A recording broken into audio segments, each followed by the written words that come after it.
also inspired, because I've got a question for you. What if learning to code didn't start with sitting behind a computer, but with a game, a handful of tokens, and a problem to solve? Now, for me, I'm already saying, hey, sign me up. Where was this when I was younger? But listen, we're looking at how a South African developed approach is making coding more accessible, and that's through physical play on International Youth Day. So joining us, we've got Tshabalala, the Global Engagement Manager at Lever Foundation, as well as our principal, Ronel Baker. And then we've got a grade 10 learner who's going to be flexing his skills, Roberto Julius, all the way from Suneka High School, joining us to show us how it all works. So firstly, to our talent out here, let me say good morning. I hope I did the pronunciations correctly. Yeah, just Suneka. Ah, Suneka. Apologies about that. You sound American. We're making it international, you know what I mean? Well, listen, let's get into this, Jackson. First, I want to find out about this entire program.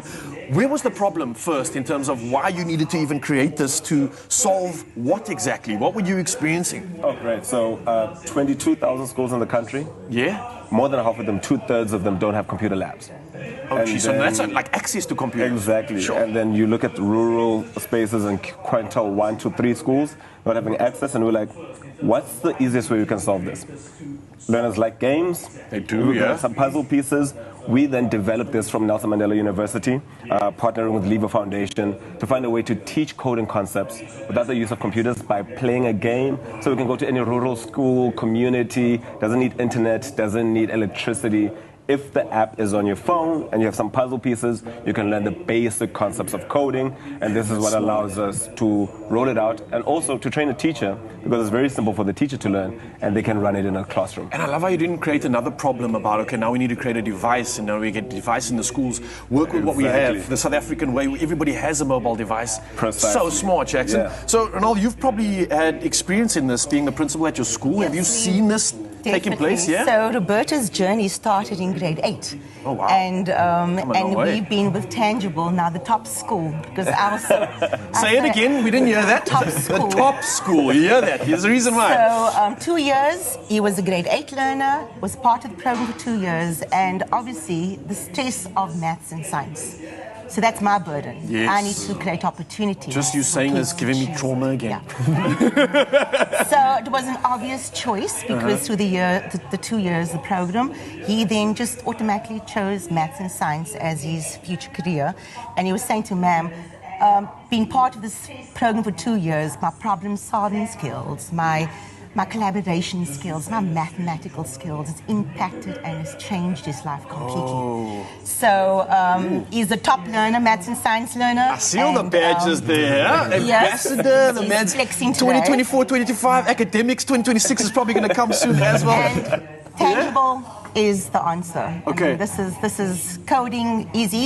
I think he's job ready. He can leave tomorrow and walk into I just love the fact that you're a principal and you're smiling like this, because most of the principals were so disappointed in their students when I was at school. So things have clearly changed. Thank you, Roberto, for making students look good. And thank you for putting a smile on your principal's face. Clearly, this is something everybody needs. Jackson, before I chat to Roberto about this, what is it that learners can actually learn in the sort of system and the application itself? What are we really talking about here? So when we talk about coding and robotics, we actually use that as just a practice and a principle, but it's really problem solving that they're learning. So teaching how to think in a certain way. Yes, sequencing, conditions, debugging, and also understanding that failure is not a permanent stamp. So it's like, oh, you got something wrong, and now it's a physical puzzle piece, right? Just remove that puzzle piece, put the right one there, and then carry on. So that when it translates into the classroom, if you get a question wrong, you don't feel like, oh, I'm an idiot or whatever. It's external to you. But then they also play in teams, so Roberto's played with these friends, so you have to be in a team. Okay. So collaboration, communication, conflict resolution within that team is taught in a simple game. And that's what we really like about it. You should teach people about life here, clearly, man. This is bigger than this. Roberto, these people are talking up a big game about you. Yeah. It's your time to flex here, my friend. I want you to show off this thing we're talking about. You've been engaging with it for 2 years now. So let's go from the beginning. We're going to cast it on the screen so Mzansi can see right now. Take me through how this all works.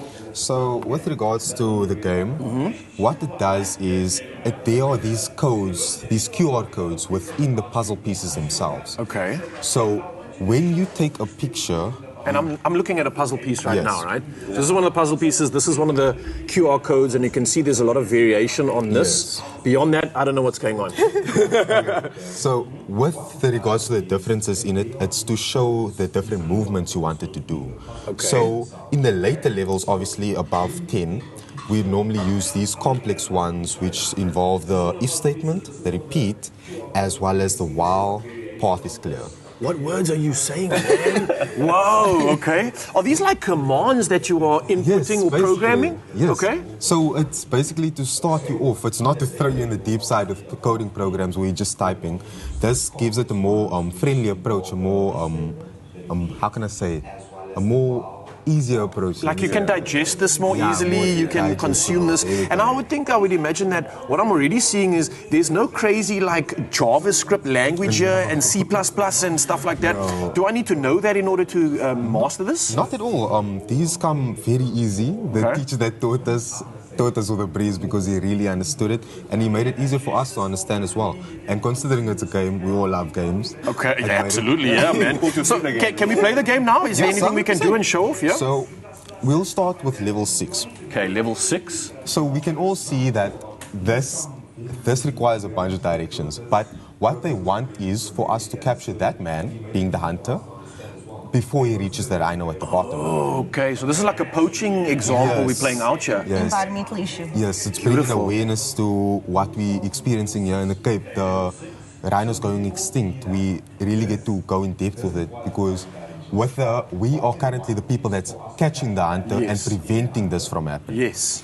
So what we want to do is we want to take all these directions we have here, put it in there, and catch that hunter. Oh, so pre-programming these commands. Show me how you do that. Okay, so we always start the code off with a start because without that start, we wouldn't be able to run the code. So we can clearly see that the car is facing the wall. Yes. We wanted to get away from that wall. So what we do, we let it turn right first. So you change its direction. Yes, Okay, all the got you. pieces are marked with the direction you wanted to go in. So from right, we'll go forward to get clear of that thing. So I'll take a picture of it, then we'll see how it moves. Okay? So you just took a picture of the commands you put down here. Yes. Working with the app. Yes. Okay. Interesting. Okay, we'll see how the right works because, hey. So that's confirming what you just took a Yes. picture of. Got you. Yes. So we turned right immediately. Okay. So now to go more in depth, we go right, then forward, then we make a left. So that we're clear of that bush right there. Got you. Okay. And essentially you'd add these commands, get to a point where you reach closer to either the rhino or the poacher? The poacher, yes. The poacher itself, that's the target here. Yes. And is this the way that you would actually program in real life? Are you taking these steps with programming where you're representing these commands in that world? Yes, because in CAT currently we are learning HTML. So that's like making a website. So you will see that all of the codes or the commands you give is what you would apply normally when typing things out.